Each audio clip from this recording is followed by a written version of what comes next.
Dear students, आज मैं आप लोगों के सामने प्रेजेंट परफेक्ट टेंस का डिटेल डिस्क्राइब करने जा रहा हूँ। जैसा कि मैं आप लोगों को सिंपल प्रेजेंट टेंस का कंप्लीट चैप्टर डिस्कस कर दिया है, प्रेजेंट कंटिन्यूअस का कंप्लीट डिस्कस कर दिया है मोस्टली। अब हमें आज जो है प्रेजेंट परफेक्ट टेंस के बारे में डिस्कस करना है। प्रेजेंट परफेक्ट टेंस में जो हेल्पिंग वर्ब प्रयोग किए जाते हैं वो है हैज़ और हैव। इसका मेन फॉर्मेशन दो वर्ब से बनता है, हैज़ और हैव से। इसका अफर्मेटिव का जो फार्मूला ड्रॉप्ट किया जाता है, जो अफर्मेटिव का इसका फार्मूला है वह है सब्जेक्ट हैज़ या have plus V3 plus object. इसमें वर्ब का थर्ड फॉर्म प्रयोग किया जाता है। परफेक्ट जितना भी टेंस होता है, चाहे पास्ट परफेक्ट हो चाहे फ्यूचर परफेक्ट हो, परफेक्ट में मोस्टली जो है वर्ब का तीसरा रूप थर्ड फॉर्म प्रयोग किया जाता है। तो जब प्रेजेंट परफेक्ट टेंस का अफर्मेटिव का फार्मूला ड्रॉप करेंगे हम लोग, तो सब्जेक्ट होता है, हैज होता है या हैव होता है, वर्ब का थर्ड रूप होता है और ऑब्जेक्ट होता है। जब इसका निगेटिव का फार्मूला हम ड्रॉप करेंगे, जब नॉट का प्रयोग करेंगे, तो सब्जेक्ट होगा, हैज होगा या हैव प्रयोग करेंगे, उसके बाद से नॉट प्रयोग करेंगे, वर्ब का थर्ड फॉर्म प्रयोग करेंगे और ऑब्जेक्ट। जब एस नो क्वेश्चन का फार्मूला हम ड्रॉप करेंगे, इसका एस नो क्वेश्चन बनाएंगे, तो इसमें हैज़ या तो शुरू में लिखेंगे कर्ता के अनुसार या हैव का प्रयोग करेंगे जैसा सब्जेक्ट होगा, फिर सब्जेक्ट का प्रयोग करेंगे, फिर वर्ब थर्ड प्रयोग करेंगे, ऑब्जेक्ट का प्रयोग करेंगे, साइन ऑफ इंट्रोगेशन। मेरे प्रिय विद्यार्थी, परफेक्ट टेंस जो भी परफेक्ट टेंस होता है उसमें हमेशा जो है वर्ब का तीसरा रूप प्रयोग किया जाता है। प्रेजेंट परफेक्ट टेंस में हैज और हैव दो वर्ब का प्रयोग किया जाता है। अब हैज कहाँ प्रयोग किया जाता है? हैज का प्रयोग क्या है? हैज जो का प्रयोग करते हैं ही सब्जेक्ट के लिए, सी सब्जेक्ट अगर हो तो ही का प्रयोग करते हैं, ही सी सब्जेक्ट के लिए हैज का प्रयोग करते हैं। यदि इट सब्जेक्ट है तो भी हैज का प्रयोग करते हैं। यदि नाउन है, सिंगुलर नाउन है तो प्रयोग करते हैं। और सिंगुलर सब्जेक्ट के लिए हम क्या प्रयोग करते हैं? हैज का प्रयोग करते हैं। हैज का प्रयोग ही, सी, इट, नाउन और सिंगुलर सब्जेक्ट इनके लिए जो है, यदि सिंगुलर कोई भी सब्जेक्ट है तो उसके लिए हम हैज का प्रयोग करते हैं। हैव का प्रयोग कहाँ करते हैं? हैव का प्रयोग करते हैं दे के लिए करते हैं, वी के लिए करते हैं, यू के लिए करते हैं, और ये ध्यान दीजिएगा आई के लिए भी हैव का प्रयोग किया जाता है। और इसके साथ प्लूरल सब्जेक्ट के लिए हम किसका प्रयोग करते हैं? हैव का प्रयोग। मेरे प्यारे विद्यार्थी, प्रेजेंट परफेक्ट टेंस में जो हैज है और हैव दो हेल्पिंग उपयोग किया जाता है। Singular subject he, she, it, singular subject और ही, सी, इट के लिए हैज प्रयोग करते हैं। Plural subject I, you, we, they, यदि ये सब्जेक्ट हैं तो हैव का प्रयोग करते हैं। अब इसका यूज क्या है? अब मोस्टली जो है प्रेजेंट परफेक्ट टेंस का प्रयोग कैसे करेंगे, प्रेजेंट परफेक्ट टेंस का उपयोगिता कैसे है? Present perfect tense mostly describes that the activity has already happened but there is the sign. Present perfect tense वह टेंस है जो यह बताता है कि काम तो हो गया, काम हो नहीं रहा है, काम तो कंप्लीट हो गया, लेकिन उसका कोई साइन है। If activities has completed but there is the sign, that sentence will be written in present perfect. कोई काम पूरा हो गया लेकिन उस काम पूरा होने का अगर साइन दिख रहा है, चिन्ह दिख रहा है कि हाँ वो काम किया गया है, तब तो परफेक्ट टेंस प्रयोग करते हैं। साइन नहीं है तो फिर दूसरा टेंस प्रयोग होता है।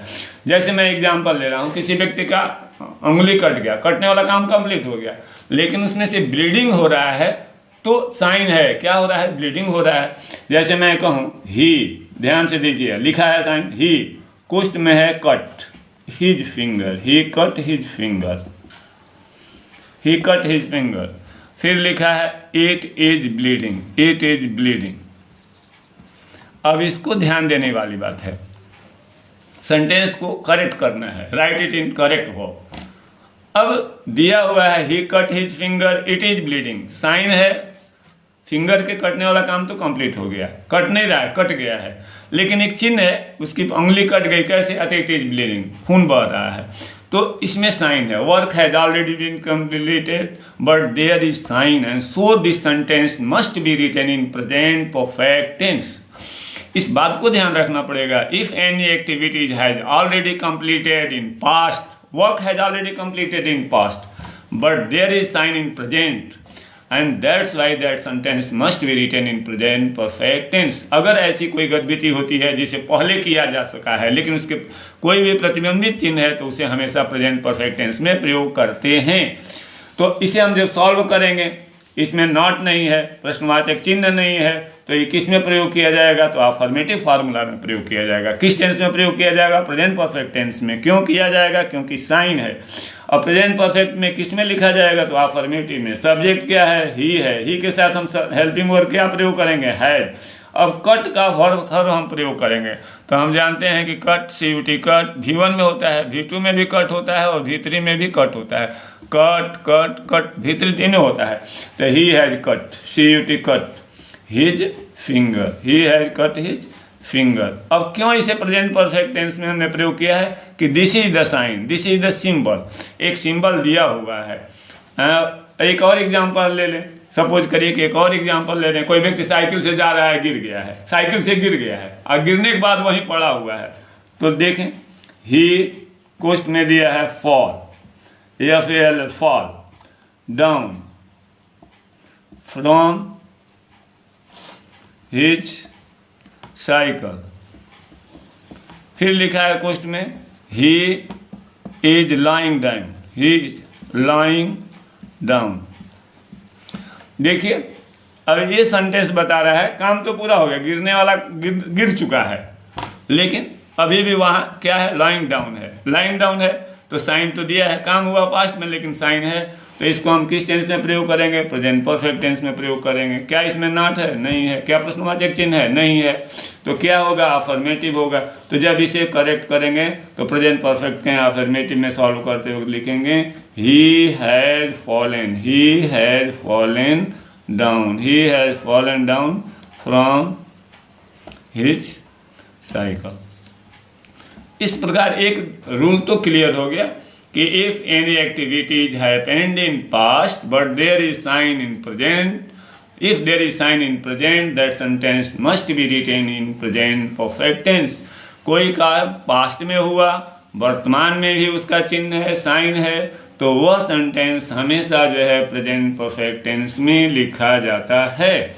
Is it clear? I think. मान लीजिए मैंने एक पत्र लिखा, सपोज करिए, मान लीजिए राम एक व्यक्ति है, चाहे कोई बॉय है, राम एक व्यक्ति का नाम ले रहे हैं, राम। अब दिया है कि write a letter, Ram write a letter. फिर कोष्ट में दिया है he is going to post office, he is going to post office to post it. अब ध्यान से समझिए, Ram write a letter, he is going to post office to post it. अब एक चिन्ह दिया है कि राम ने पत्र लिखा, लिखने का काम तो कंप्लीट हो गया, लेकिन उसके हाथ में पत्र है। क्यों? He is going to post office to post it, उसको पोस्ट करने जा रहा है। अगर वो पोस्ट कर दिया होता, ये अगर सेंटेंस नहीं होता तो पास्ट टेंस में राम रोट अ लेटर होता, लेकिन यहाँ साइन है कि उसके हाथ में चित्र पत्र है। अभी लिखने का काम तो पूरा हो गया, लेकिन अभी भी उसके हाथ में पत्र है। The letter is in his hand and it means that is the sign. तो अब इसे जब करेक्ट करेंगे तो किस टेंस का प्रयोग करेंगे? Present, because the work has completed in past but there is sign in present and that's why it will be written in present perfect tense. काम पास्ट में हुआ, वर्तमान में चिन्ह है, इसलिए प्रेजेंट परफेक्ट में लिखेंगे। इसे क्लियर करते हुए आंसर लिखेंगे। सब्जेक्ट क्या है? राम। राम के साथ हेल्पिंग और क्या होगा? हैज। V3 क्या होगा? रिटेन। राम हैज रिटेन और लेटर। अब कैसे हुआ कि he is going to post office to post. तो first rule is clear, if any activities happened in past and there is sign in present that sentence must be written in present perfect tense. Next जो first important तो ये, second important है since. Since plus past tense, ये बहुत important है। Since plus past tense. अगर किसी वाक्य में सिंस प्लस पास्ट टेंस है, किसी वाक्य में सिंस प्लस पास्ट टेंस दिया है, तो एक पार्ट अगर सिंस प्लस पास्ट है तो next part will written in present perfect tense. जैसे मैं दूं एक sentence, he not write a letter to me since he went